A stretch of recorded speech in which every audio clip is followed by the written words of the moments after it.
આજે world bamboo day નિમિત્તે શહેરના રેસકોર્સ સ્થિત વાણિજ્ય ભવન ખાતે કાર્યક્રમનું આયોજન કરવામાં આવ્યું હતું।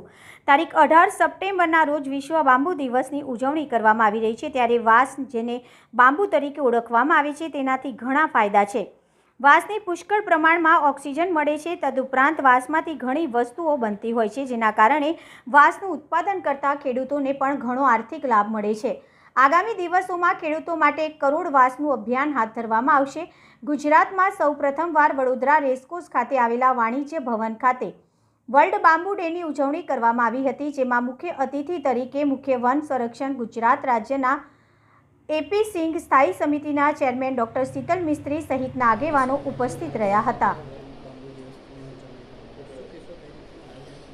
જી, આજે આપણે વર્લ્ડ બાંબુ ડે છે, વિશ્વ વાંસ દિવસ।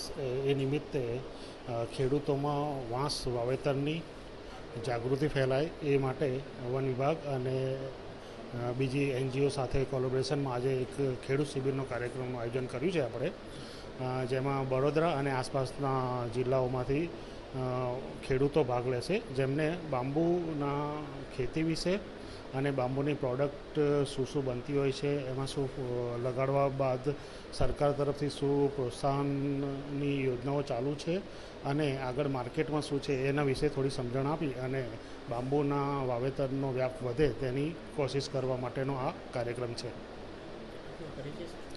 મારું નામ ડૉક્ટર ચંદ્રેશ કુમાર, હું નાયબ વન સંરક્ષક, પ્રસારણ વિભાગ, ગાંધીનગરમાં છું।